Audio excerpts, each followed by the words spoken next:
Salut tout le monde, c'est Stéphane de CryptoSearch. Dans cette vidéo, on va voir la blockchain qui s'appelle VeChain. Allez, c'est parti. Alors, VeChain, qu'est-ce que c'est? D'où ça sort? C'est ce qu'on va voir maintenant. Vous pouvez aller directement sur le site vechain.org, c'est le site de la fondation. Donc VeChain, pour l'histoire, ça a été créé en 2017. À la base, c'était sur Ethereum. C'était un système, c'était une techno qui fonctionnait à partir des smart contracts d'Ethereum et qui était sur le token Ven. Après, ils ont constaté qu'au niveau des frais, c'était pas ce qu'ils voulaient, donc ils ont créé eux-mêmes leur blockchain, sans doute à partir d'un fork de Ethereum. Donc à partir de ce moment-là, ils ont créé leur token qui s'appelle le VET, V-E-T. Et donc, on est actuellement sous cette blockchain. Vous avez le lien dans la description, vechain.org, bien sûr. Toutes les ressources sont dans la description. La particularité de VeChain, c'est qu'elle est essentiellement orientée B2B. C'est-à-dire qu'elle cible les grandes entreprises, les petits producteurs et tout, et les cas d'utilisation réels. Contrairement à certaines blockchains où ils vendent que du vent, pour l'instant, il n'y a pas de cas d'utilisation concret. Ça aide pas vraiment les business actuels. VeChain propose des solutions pour les aider. Alors ces solutions, vous pouvez les trouver sur le site vechain.com. C'est une autre branche encore de VeChain. Là, c'est la fondation. Là, c'est la branche commerce orientée entreprise. Et ça s'appelle Toolchain. C'est l'une des grandes forces de VeChain. C'est vraiment une plateforme qui permet à n'importe quelle entreprise de connecter leur business facilement en quelques mois via des tools. Et ce qu'ils proposent principalement, c'est surtout, comme on le voit dans l'exemple, le traçage. C'est là où ils sont très forts et qui marquent des points dans le monde. C'est au niveau du traçage de produits, de colis, de fruits, etc. On verra des news après. Donc on peut connecter on peut mettre une puce NFC ou autre dans un colis, un paquet, le connecter à l'IoT, l'Internet des objets. Tout ça, toutes ces données-là, les stocker sur la blockchain VeChain. Et ça, c'est possible en peu de temps comparé à leurs concurrents. Vous avez carrément des modèles types pour que l'entreprise se connecte rapidement sans forcément engager des personnes. Donc ça, c'est vraiment l'atout considérable de VeChain. Voilà, ici, il y a un exemple avec le vin. Vous avez un petit QR code avec le vin. On peut regarder ça rapidement. On va aller sur YouTube, tiens. Donc, vous avez la bouteille de vin, soit un QR code, soit dans une puce qui va être dans l'étiquette ou autre. Et là, on va scanner avec l'application la bouteille de vin. Donc, c'est une puce NFC. On scanne la bouteille de vin, hop. Et l'utilisateur va avoir toutes les informations concernant celle-ci. C'est-à-dire où a été produit le vin, où a été mis en tonneau le vin, etc. Toutes les étapes de fabrication de la bouteille. Vous pouvez voir le produit, tout ça. L'avantage de l'entreprise qui utilise cette technologie, d'une part, c'est pas cher. On verra les frais de transaction tout à l'heure sur la blockchain. Ça n'a rien à voir avec Ethereum. Et d'autre part, ça lui permet de mettre de la publicité, tout ça. Donc c'est tout bénéf pour les entreprises. Il faut juste qu'il y ait une grande adoption. Alors, qui est-ce qui utilise actuellement la blockchain? Comme je vous ai dit, c'est surtout du B2B. Alors, le principal utilisateur de la blockchain, c'est Walmart. Walmart China. Je pense que ça doit vous parler. C'est un des plus grands retailers d'Amérique. Il a aussi des bases en Chine. Et c'est l'un des plus grands partenaires, celui qui utilise le plus actuellement VeChain pour tracer principalement ses produits alimentaires. Donc grâce à ça, le consommateur, il scanne un peu comme on a vu avec la bouteille de vin, son produit, il voit à peu près où ça a été transformé, où ça a été récolté, etc. Ça apporte vraiment une transparence Ensuite, il y a plusieurs partenariats comme BMW pour tracer les éléments de la voiture, voire pour le contrôle technique, etc. Décentralisé. Voilà, Verify Car. Et ça permettra de suivre les pièces d'usure de BMW, d'avoir plein d'informations concernant le véhicule. Tout ça stocké sur la blockchain. Ensuite, on a aussi le partenariat avec Chypre. Notamment, là, on voit qu'ils sont en train de travailler pour déployer une application, une techno médicale. Ensuite, on peut faire un petit tour rapidement pour voir qui est-ce qui a la tête. Là, on voit à peu près le comité. Sonilou, c'est le CEO de VeChain. Renato Grottola, il a des partenariats, il a des contacts avec pas mal de personnes en Italie, le gouvernement italien, tout ça.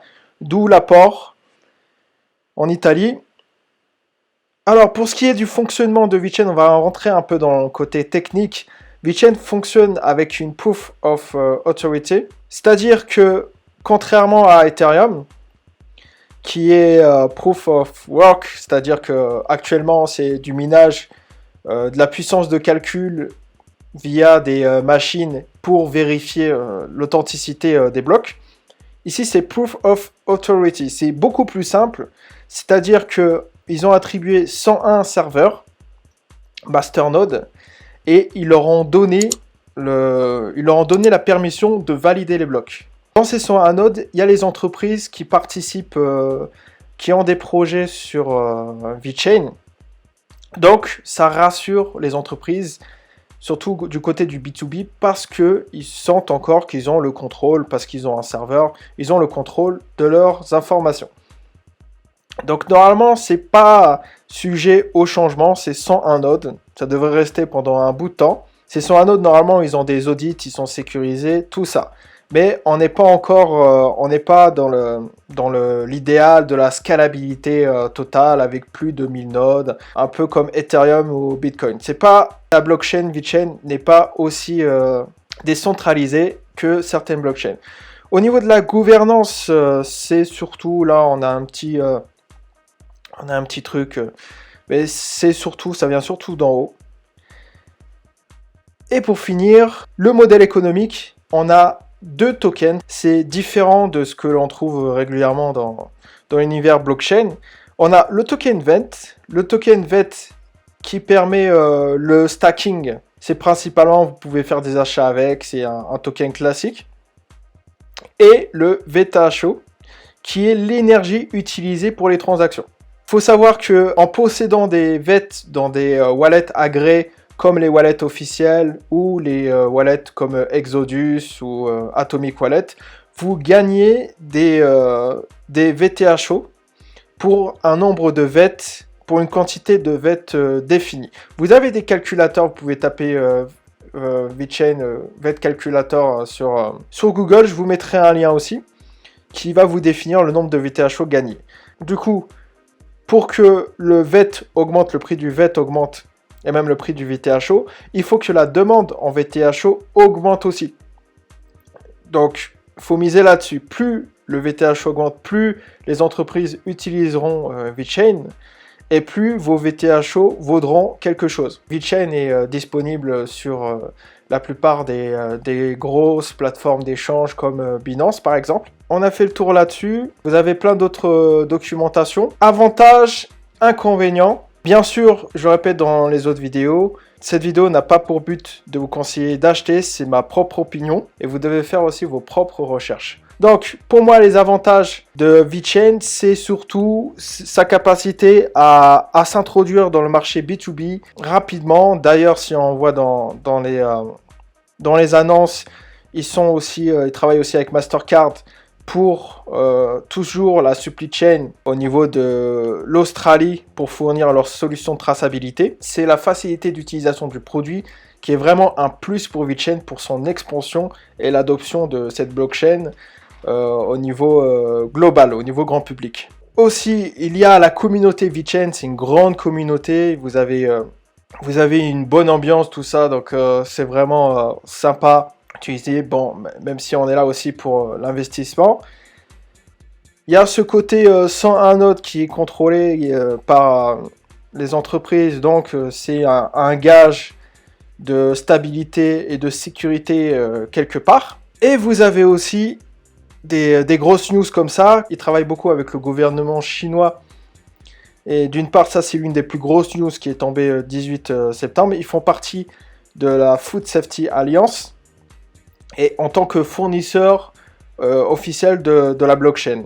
Et à ce qui est écrit dans le rapport, ça sera l'une des seules, voire la seule blockchain publique qui sera fournisseur de l'alliance.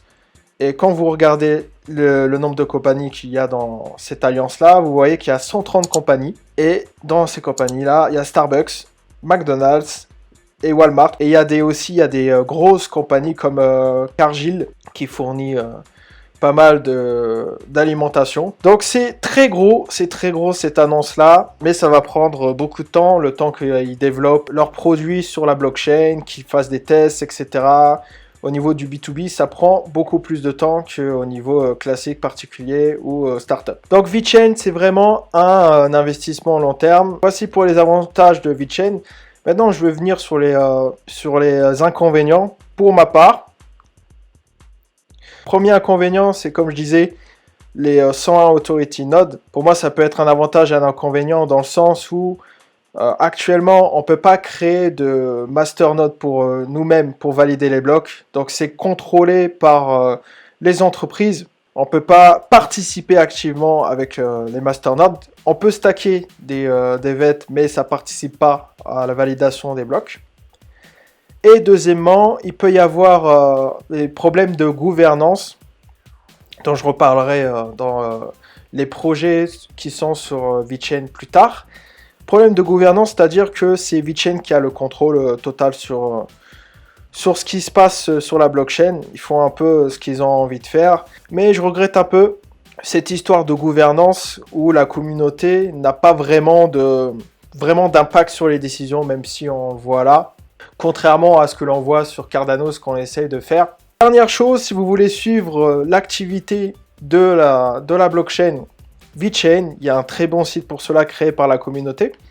Vous allez sur cvechain.com, le lien est dans la description toujours, et vous avez une belle petite animation que vous pouvez arrêter là, paf, qui montre dans chaque bloc, en temps réel, les transactions qui se passent. Et vous voyez là le nombre de VTHO burn, c'est important pour les investisseurs. Plus il y a de VTHO brûlés par les transactions, et plus la valeur du VTHO a de grandes chances d'augmenter. Et sur chaque adresse, vous avez en dessous le montant brûlé de VTHO. Vous pouvez cliquer ici, vous avez plein d'informations. Là, c'est les stats en termes de VTHO brûlés par jour.